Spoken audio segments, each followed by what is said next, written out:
pemirsa TVRI Maluku, jumpa lagi di podcast Ruang Miku, ruang obrolannya admin medsos TVRI Maluku. Kali ini bersama Miku Esti di sini. Dan hari ini kita tidak di studio, kita ada di satu tempat. Nanti saya kasih tahu di mana.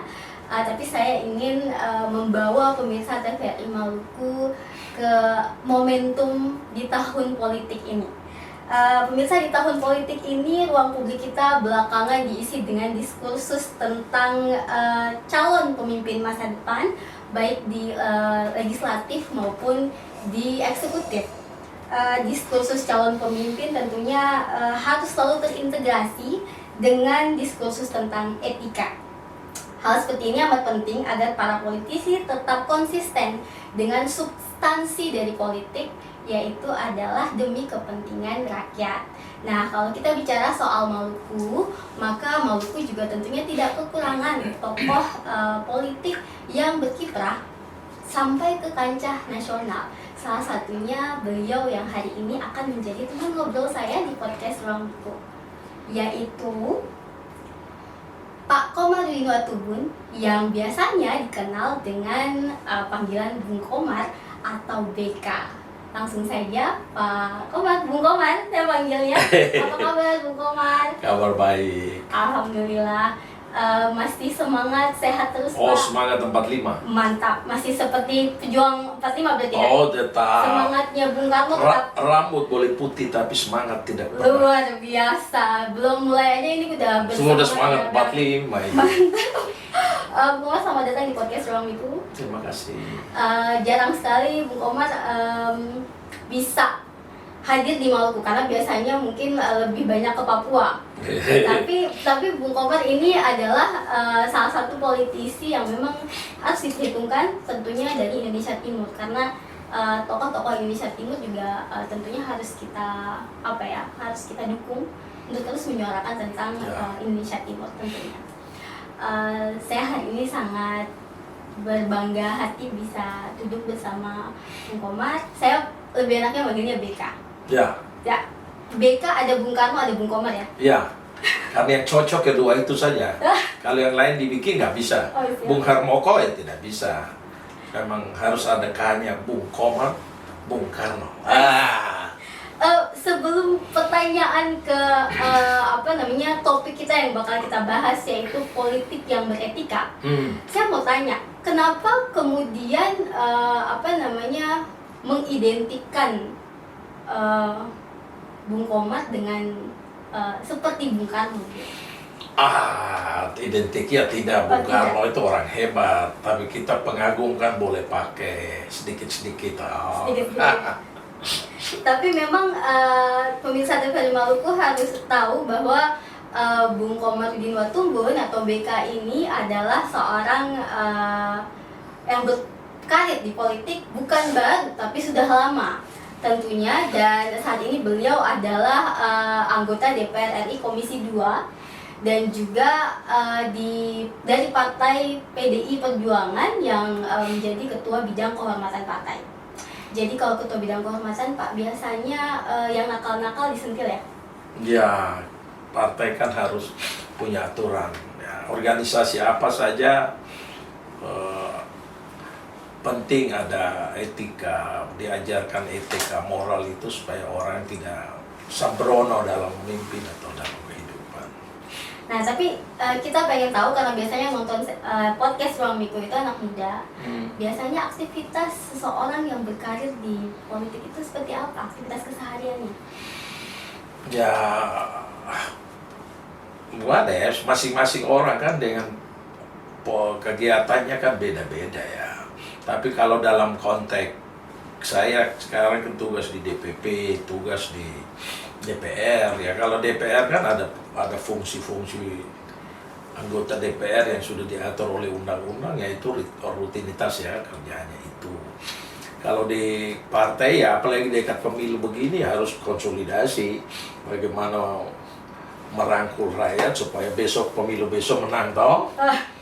Tapi kalau sehari-harinya Bung Komar kalau tidak ada aktivitas ngapain aja sih? Wah, pasti ada aktivitas. Ruangan ini tiap hari ini rekaman ya. Di ruangan kecil begini ini apa CNN, ada Kompas datang di sini karena saya biasa teman-teman kalau udah ke studio saya bilang supaya jaga relasi saya dengan media lainnya, siapa yang kirim kru ke sini rekam boleh, tapi saya tidak ke. Kalau waktu lowong olahraga misalnya. Oh itu pasti, olahraga itu pasti, makanya umur yang mau 50 tahun, Tapi tetap 60 segar tahun juga. begini, Oke. biasa adik-adik saya saja sudah loyo-loyo jalan tarik-tarik kaki, tarik perut. Ya kita mau kerja, mau punya cita-cita jadi apa kalau penyakitan ya mau buat apa itu? Ya. Kita bicara perjalanan karir politik. Bung Komar coba bisa mungkin menjadikan semangat ini buat anak-anak muda. Cerita sedikit tentang perjalanan karir politik. Saya karir, saya belum punya Nah, nanti saya ada punya buku itu. Saya buat buku buku riwayat hidup, tapi bukan ya riwayat hidup kayak biografi biasa yang datar-datar, tapi cerita berbagai perjalanan dengan dinamikanya. Saya ini kan sekolah juga berpindah-pindah, dulu di Fak-Fak, SMA kelas 1 di Fak-Fak, tidak selesai pindah lagi ke Tual. Habis di sana baru saya ke Jayapura. Datang di Jayapura saya dulu reformasi, kita mulai dari perpecahan PDI Perjuangan Ibu Mega dengan Suryadi ya, pecah waktu itu sudah saya ambil posisi di Mega, dukung Mega, lalu kita lawan Soeharto waktu itu, sampai akhirnya Pak Harto turun, dan sudah saya pernah 99 saya masuk DPR, umur 27 tahun. Nah, itu saya pernah jadi pimpinan DPR di Kota Jayapura, kemudian naik di provinsi 2 periode lagi, pimpinan juga di Provinsi Papua.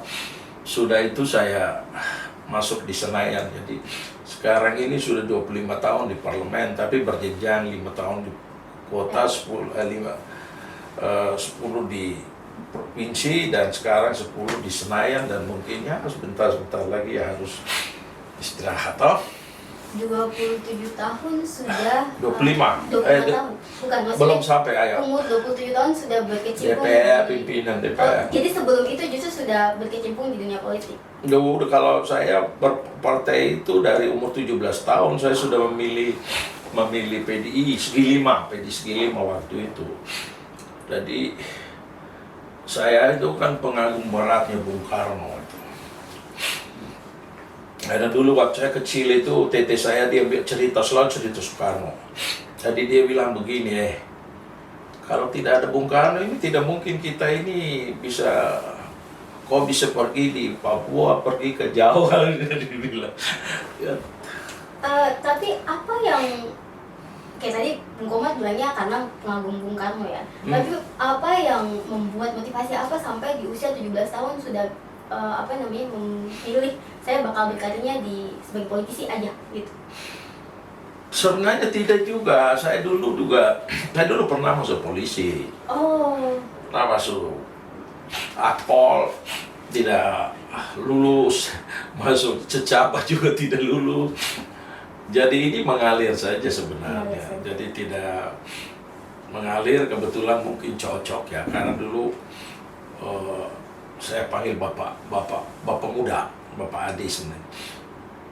Dia Pak Tony Rahil itu kan dulu ketua DPD PDI di Irian. Jadi waktu saya datang di Jayapura itu kan ikut beliau kemana-mana. Atau dari situ sudah kan orang kehidupan itu bisa berkembang sesuai dengan lingkungan di mana dia ada. Ada suka duka, ada tantangan yang mungkin bisa. Wah, kalau saya cerita suka duka pasti anak muda sekarang tidak berani berpolitik. Jadi saya waktu itu waktu kita pecah, Suryadi dan Ibu Suryadi kan didukung sama Soeharto. Sementara Mega itu kita ada posisi kelompok di luar pemerintahan.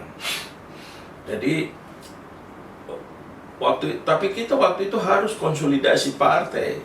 Kalau saya cerita mungkin orang bingung dong. Saya pernah punya uang 500.000 konsolidasi di Irian Jaya waktu itu, bentuk DPD. Jadi naik kapal, naik itu kapal tongkang bawa kayu, tidur di atas itu tuh dia keliling pakai begitu itu. Jadi Sudah merasakan semua. sudah, kalau mau apa yang kita pernah dulang emas. Saya begini pernah ikut dulang emas untuk cari uang, berjuang waktu itu. Jadi kalau cerita dengan sekarang, aduh sedih lihat itu ya. Saya mau tanya soal itu karena ini menarik antara pengalamannya BK di zamannya BK memulai saat itu dengan ada tren saat ini anak-anak muda mulai tertarik untuk masuk ke dunia politik dengan tren politik yang katanya lebih gembira, katanya lebih berbeda dibandingkan dengan para politisi senior Sebelumnya. ya sebelumnya. Tapi jangan dijawab dulu, kita break sebentar karena nanti ada yang mau lewat. Oke.